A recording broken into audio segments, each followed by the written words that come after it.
Let's go ahead and roll audio.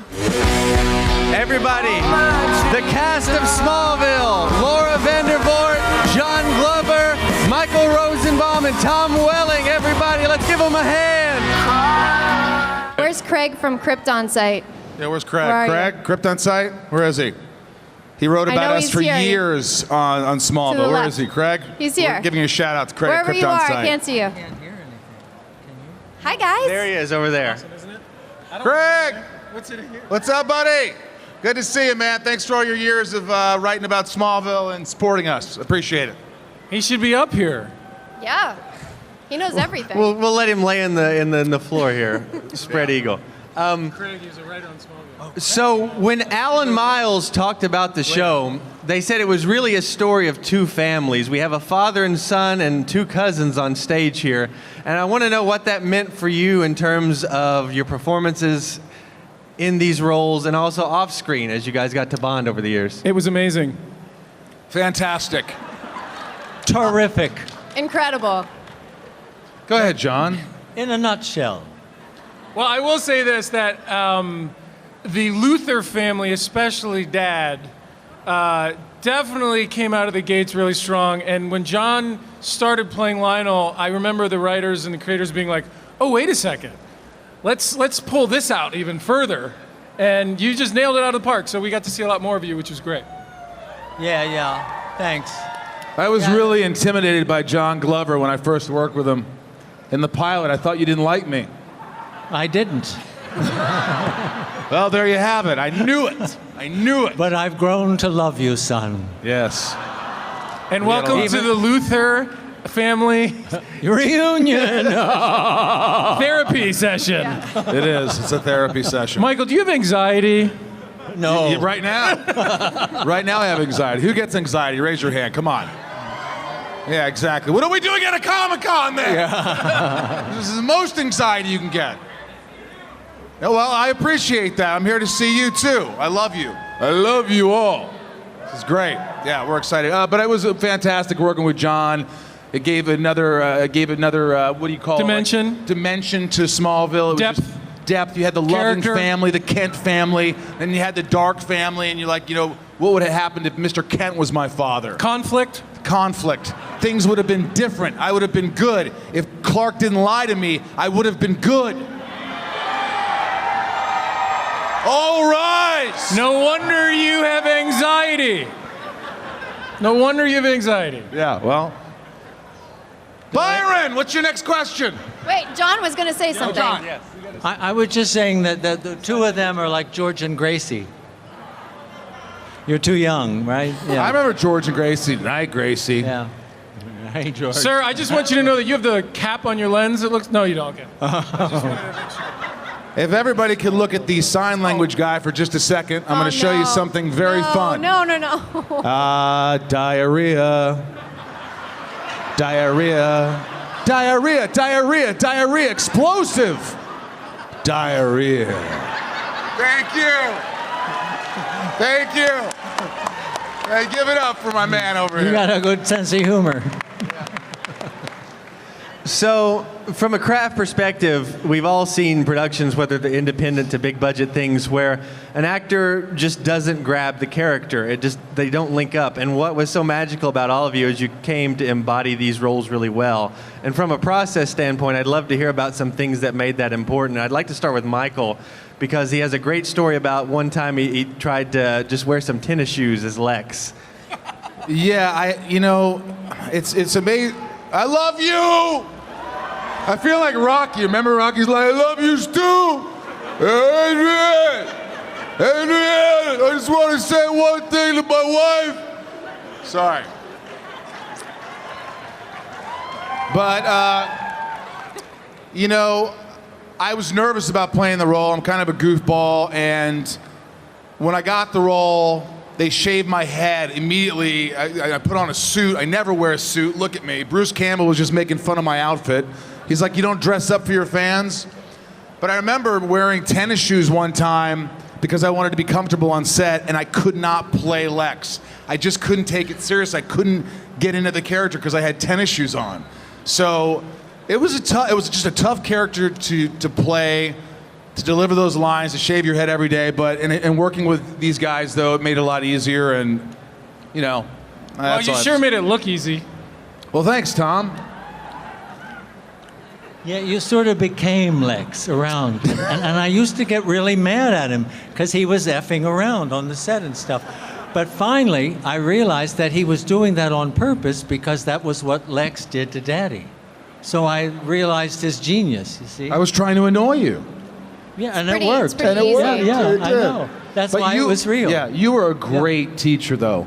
Do you remember the one time we're doing a scene in the season finale of season 1 or 2, and there's like a tornado, and there's things flying around, and I'm getting really upset, and I start walking around the mansion, and I throw books off the shelf, but I can't get my lines out. I'm like, shit. Shh, they're children here. Shite. And he stopped me. I said, I need a few minutes, and he stopped me, and he came over, he says, Michael, are you listening to what I'm saying? And I said, no, I'm not. And he goes, well, just try to listen. And I listened, and then the next take was perfect, because you had a good coach here. Sometimes you just forget the little things. So thank you, John Glover. And I don't remember. Well, I'll follow that real quick. Michael was a great teacher for me as well, including the whole cast. And we did a take, and Clark ran into Lex's library, always just somehow bypassed security. Came in, and I said all this stuff to Lex, probably about Lana and where she is. And I get right in his face, and I finish what I'm saying, and he goes, do that again. And I go, what? And he goes, just do that again. That didn't sound good. Do it again. So I said it all again, and they're like, cut, great, moving on. Because we worked together enough that he was just like, you can do better than that. So, and you need that from a good working partner. And he would do that for me, too. I think we did that, you know. It was great. Laura? I was in your first episode. I remember you. You were. You always talk about this story. On the bench. Yeah. And she. Oh, God. And Clark was trying to tell her how he did that, and then she started doing that, and it was changed it totally. She got it right away. It was very sensual. I would say sexual, but I know that there are children here. So I think you're referring to when I was on the table. I think that was for you, wasn't it? No, it was Tom. Oh, Tom. Yes. Don't you love Tom? love I mean, Tom. don't you love Laura? Let's hear it for Laura. Laura! What? Did you just say I love your children? What? Oh, you love Tom's children? Oh, cool. What? Thanks. So, Laura, this next question is for you. You're coming onto a show that is very popular, but you also have, it's a 20-plus episode season, so you're literally jumping into a marathon. 22. What helped you find your rhythm on the show, and what is one thing looking back on that season of your introduction that you really are proud of? So Tom just said 22. Was it 22? 22. So I joined season 7. It was already a huge show. I was already a fan. I was terrified. I convinced I was going to get fired. So I did everything. Wait, what? Michael was very nice to me. My first time there, but it was terrifying joining a cast that had been together for so long, and I felt like the new kid in school, and like who was going to like me, who was going to hang out with me. But everyone was lovely, and it took me a while to kind of get into the flow of Kara Kent, and I wanted to make the fans happy. It was the first time they were seeing that character on TV. She had only been in the movie in 1984, so there was a lot of pressure, like it was for everybody, but yeah. It took me a while to relax into it. But I didn't get fired, guys. Thanks, finally. I love you too. Let's cue up a Forget walk these down guys. memory lane, the 2 photos that we sent in. These are some great moments here from the show. What? Our AV team, can we cue up the side by side? Great moments from the show. Rosenbaum, do you remember taking this shot? I do remember taking that shot. That was really fun. We were comparing chests. Tom had a bigger chest than I did. but I worked very hard. Yes, you did. You still got a little bit of roll around the middle, though. I do. I got to work. I'm almost 50. It happens. I'm 77. Wow, you look good. You know- look good for 77. Yeah, oh, thank you, Michael. That's sweet. I mean, you look damn I good. wish we could say the same about you, Michael. Oh, smart ass. There's some really interesting challenges to your characters in general, but I want to highlight a few moments when it really gave you guys an opportunity to stretch. John, starting with that scene with your head shave we just saw. Talk about going in there and getting the locks cut off. Whose idea was that, by the way? That was my idea. Yeah, I went to Miles was the English one who went to the he was hopped on the hair trailer. I say, I knew you were going to put me in jail, and if you film it, I'll shave my hair. I'm willing to shave my hair. And he sort of jumped up and down. He hit the ceiling of the trailer. He was jumping up and down so much. Wow. I think he liked the idea. I think he liked it, yeah. And I also suggested that you kill me at the end, really to push you over the edge. And then you pushed me over the edge. I and killed pushed me. you over the edge. And, yes, that was a highlight. Yeah. It was. Yeah, pushed you over the edge, didn't it? You did. Yeah. Push Lex over the edge. That was the turning point For when Lex. he pushed you out the window. That Yeah, was it. Yeah, That he was killed his father, friends. He killed his father. it. You killed my mother. And No, Tom, I wooed. No, did you I? really... I think you did. Didn't he I kill my didn't mother? know I think that. he killed her. Or had her killed or something. You know, Your grandparents were killed by John. You killed your parents, John, for rent money. when I got killed, so how could I have killed them if I'm already dead? When you were younger and more Did I mean. have a twin brother or something? When you were or other? younger, you killed That's them. an easy way out. An easy way out. You know, Laura started on season 7. They killed me on season 7. Yeah. And you know how I found out? By a driver. Yeah. Yeah, hey, John, looks like you're going to die tonight. Yeah. Wait, the producers didn't tell you in advance? No. Wow. They found out that they do these drives where they go look at locations and everything, and they were talking about it in front of, because the guy was driving, and they were talking about me being killed. And so the driver just comes and said, "What do you feel about that, John?" So I didn't know. He just lets you out. All right, here it is, a big know. apartment building. I knew I was dead, but that made me work even harder. We really did have such a great crew. Our number one A camera operator, JD, he was so awesome. And I did this scene with Kristen where Clark and Lana break up, and it was like the second take, and they say cut, and we we regroup, and I look over, and the camera operator's like, I'm like, JD, you all right? He goes, you guys are breaking up? And I'm like, you don't read the scripts? Which is a stupid idea. Why does a camera operator have to read the script? He goes, no, but I mean, are you gonna get back together? And I was like, I don't know. But he had to compose himself. He was such a beautiful man. He was. I love JD. He's still alive. Yeah. So, Tom, you really got a lot of praise, and deservedly so, when you portrayed Lionel in Transference. Can you talk about picking up those little ticks on the tape and what you wanted to bring to that episode? Well, it was fun because, Clark doesn't, do much. He kind of stands there a lot of the time. There's not a lot of mannerisms or things he does. But You John don't need to do anything. And John is so fluid and he's so interesting and there's movements. And I kind of realized that if I could capture 2 or 3 things that he does, that when we switch bodies, I could establish those things right away so that the audience goes, oh, I recognize that. Plus, there's such a confidence and elegance that he has. I had to really dig deep for that. But it was my favorite episode because I got to do so much and it was so interesting. And I, on the other hand, because I started seeing these little things that I did that he was doing, and I thought, oh my God, he knows how to play me. and Tom, because of just who he is and what he looks like and everything, didn't really have to do anything for everybody to look at him all the time. So I don't have that going for me. So I had no mannerisms.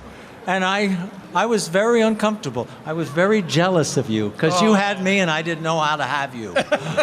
Oh. I didn't mean it that way. There are children here today. It's too soon. Yes, it's Too early. late. Too early. Too late. Michael, when you got dumped by the bride and left on the island, that had to be some difficult acting because Wait, you're mostly what? alone in the deserted island. You didn't come in for 4 years. That was What years happened? later. You got I was on an dumped island, and When were you on the island? Oh, yeah. What season island? 3 or 4, season 3. All sunburned. And I go crazy. I was on an island fighting myself, right? And I just you guys remember that? And I was going insane. They just wanted me to go crazy, and I did that. Was did that, that didn't you very have a well. story about somebody breaking into your car around that time, like when the Oh, character, yeah. like Oh, yeah, you that was a remember great that? tie-in. Yeah. Oh, Somebody, paranoia. I had a van, and I was across my apartment building. I wake up to the alarm going off, and it's season 3, so I'm going crazy. My character's going crazy. It's just intense, and my alarm goes off at like 5:30 in the morning, and I run out there with this. What do you call it? For like a Crowbar? Broom? no, like you hang laundry on, like a Clothes hanger? clothes hanger, like a big wooden beam. And I went out there, and this guy was in my effing van. He broke in my van. I was like, "Get out of my van! I'm gonna kill you!" And I was swinging this thing, and my buddy was with me because he was crashing there with his girlfriend. And he goes, "Dude, don't hit him, man! Don't hit him! He broke into my van, man!" And I'm just sitting there like, yeah. And the cops ended up coming, and they said, "Did you see him break into your van, sir?" I go, "No, but he was in my effing van. He obviously, did you see him break into your van, sir?" I go, "No, yeah, I saw him. I saw him break into," and then they arrested him. There's so many great stories like that coming up tonight. I don't know if you guys have been monitoring your Instagram feeds with all the posts, but there's a special thing Tom and Mike do called Smallville Nights. Yeah. It's available online. You can buy it here at multiple vendor locations throughout the building. But I Tom and highly Michael- recommend you do not bring your children. And if you do, Yes. that's on you. That's on you. It's a Okay. lot of fun. I came once. They mean it. Don't bring your children. Don't bring your children. No, it gets a little raunchy. Find somebody. It's fine. You know, a cosplay guy or a stormtrooper to watch your kids. I'm sure they're very reliable people. But yeah, the kids. It's not a good unless they're really small and they don't understand. But, Can we pop up the last photo? The legacy of Smallville is so wonderful and so meaningful to so many fans. We have an artist that has done a special Smallville LACC print here. You've got the Fortress of Solitude, the Kent Farm, and the Daily Planet. There are going to be some at Legion M. There's going to be some over there at H52 at the booth. We're going to have the cast get some of these as gifts. And if you haven't read the Hollywood Reporter's retrospective, all these folks and more, Annette, John Schneider, the creators, they all contributed. It's a beautiful read. It's a beautiful cast we have here, and they're so glad to spend their Saturday and Sunday with you. Yeah. Thank you guys for coming out here. We're going to keep the schedule You guys, on time. thank you. Thank you, Los Thanks so Angeles. much. Smallville forever. Are we done? This is John Glover, and you are watching Fandom Spotlight. Be sure to like, share, and subscribe. Lionel Luther recommends it. Have some fun. Follow your fandom.